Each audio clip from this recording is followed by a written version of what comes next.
Hello! Bon retour sur ma chaîne YouTube. Merci d'être resté connecté. Merci à tous ceux qui se connectent, à tous les nouveaux, à tous les anciens. Ici Danielle Bolo, généraliste en ressources humaines. Content de vous retrouver, comme je l'ai dit. Je parle d'immigration, de carrière et de vocation au Canada et à l'international. Surtout, n'hésitez pas de vous abonner, liker, partager, les amis, ou commenter. Si vous avez une question, je réponds toujours à tous les commentaires. Ce serait un plaisir. Voilà. Et dites-moi également si cette vidéo va vous apporter un plus. Sans attendre, dans cette vidéo, je vous parle du programme IPCA, International Personal Care Attendant. Voilà. Comme vous l'avez deviné, le programme est en anglais, mais c'est l'occasion pour vous d'apprendre l'anglais si vous ne le savez pas déjà, parce que beaucoup plus de programmes qui ne sont pas au Québec sont en anglais et seront bénéfiques pour vous. Voilà. Donc en français, c'est tout simplement le programme pour les préposés aux soins ou aux bénéficiaires. Voilà. Donc pour ceux qui n'auront peut-être pas la possibilité de faire directement Entrée Express, c'est un programme qui facilite l'entrée aux préposés aux soins. Comme vous le connaissez déjà, ça inclut école, admission et également preuve d'emploi dans certains cas. Où est le programme? C'est dans la province du Newfoundland et Labrador. Juste après le générique, je vous parle du programme en lui-même et également des conditions pour l'admission. Restez connectés, ça se passe juste après le générique.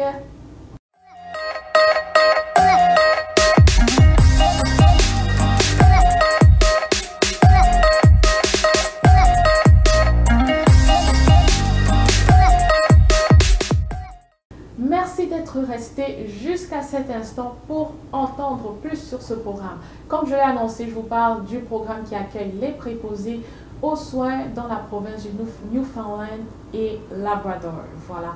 Donc déjà l'école qui prend soin de ce programme, où est-ce que vous allez devoir envoyer votre admission, c'est le collège Keyin. K-E-Y-I-N. Voilà, le collège Keyin, c'est lui qui est responsable des admissions, d'accueillir les personnes pour ce programme. Alors, en quoi consiste le programme? C'est 45 semaines d'école et vous allez devoir faire 30 semaines depuis chez vous, dans votre pays. 30 semaines en ligne, donc ça inclut qu'il vous faut une très bonne connexion Internet. 30 semaines en ligne, ensuite, si vous qualifiez, ça sera 12 semaines dans le territoire, sur le territoire canadien, dans cette province-là. 12 semaines.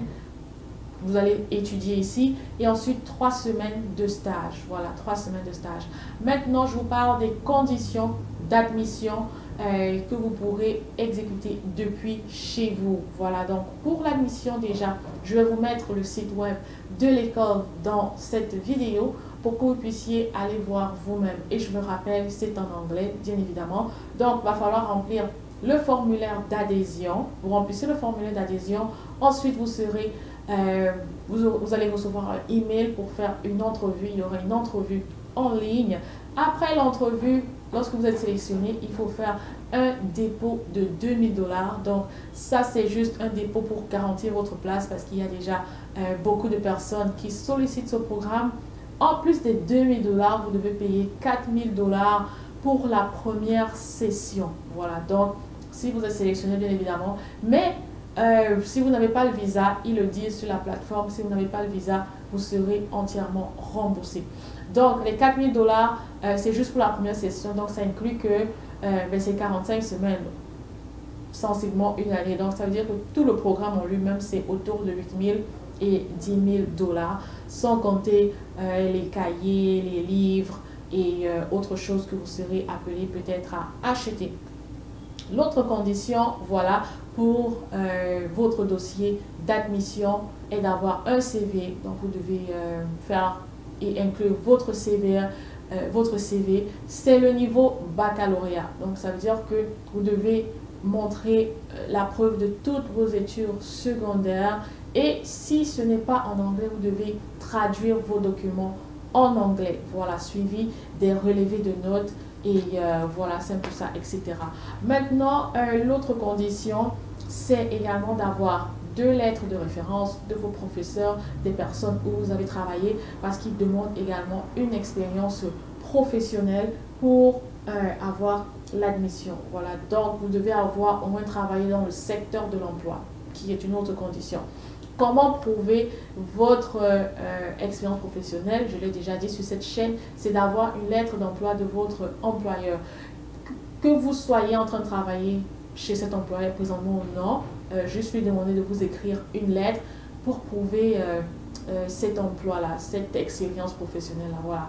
Donc, ils n'ont pas spécifié le nombre de mois, mais il faut avoir, généralement, qu'est-ce qui qualifie? C'est 1 an. 1 an, 12 mois que vous avez au moins travaillé dans le secteur de la santé. Voilà, si vous pouvez prouver ça. Maintenant, l'autre chose, c'est d'avoir fait du bénévolat dans votre pays ou peu importe.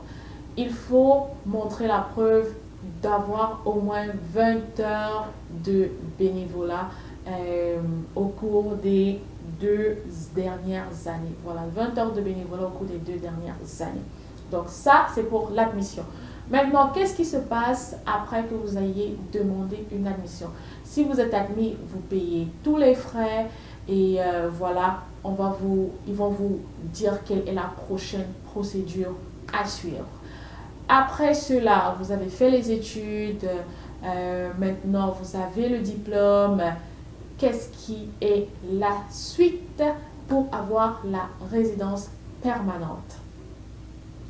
C'est quoi la suite pour avoir la résidence permanente après avoir fait ce programme pour les préposés bénéficiaires? Donc, j'ai oublié de le mentionner dans la première partie.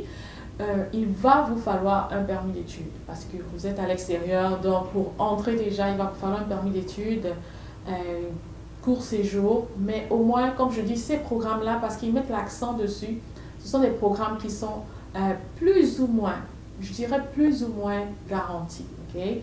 Pas qui sont totalement garantis. Si vous avez les bonnes preuves, généralement, il est privilégié en tout cas, comme je l'ai dit. Le taux de succès est plus élevé que le taux de succès, par exemple, au Québec. Voilà. Maintenant, la prochaine étape, après avoir réussi à votre programme, est de faire une demande pour le programme des candidats des provinces. Si vous n'avez pas entendu parler de ce programme, je vous mets le lien quelque part dans la barre de description ou dans les commentaires. Voilà. Donc, après, vous devez appliquer pour le programme des candidats de province. J'en parlerai dans une autre vidéo. Mais quelles sont les conditions pour le programme des candidats de province? C'est déjà d'avoir 21 ans et plus. Ensuite, c'est de faire le TOEFL ou IELTS. Donc, ça, c'est le test d'anglais pour prouver que vous pouvez parler anglais. Voilà. La province est essentiellement anglophone, mais elle est plus ou moins bilingue. Voilà, mais c'est vraiment comme 80% anglais, 20% français. L'autre condition, bien évidemment, c'est de montrer votre diplôme, de montrer la preuve de votre diplôme. Ensuite, de montrer que vous avez un peu travaillé là-dedans, d'avoir une offre d'emploi. Ça va vous aider dans la province. Vraiment, comme si vous êtes au Canada, c'est de chercher une offre d'emploi en tant que préposé aux soins. Et ensuite, ce serait de faire les tests médicaux. Voilà, les tests médicaux pour tous ceux qui travaillent dans la santé ou même pour, généralement, pour tous les programmes d'immigration, il faut faire les tests médicaux. Voilà. Est-ce que ça s'arrête au PCP, le programme des candidats de province? Généralement, après le programme des candidats de province, il faut encore, comme le programme des candidats de province, ça vous ajoute juste les points pour Entrée Express ou pour le programme, voilà, le programme de l'Atlantique, le programme d'immigration de l'Atlantique. Voilà.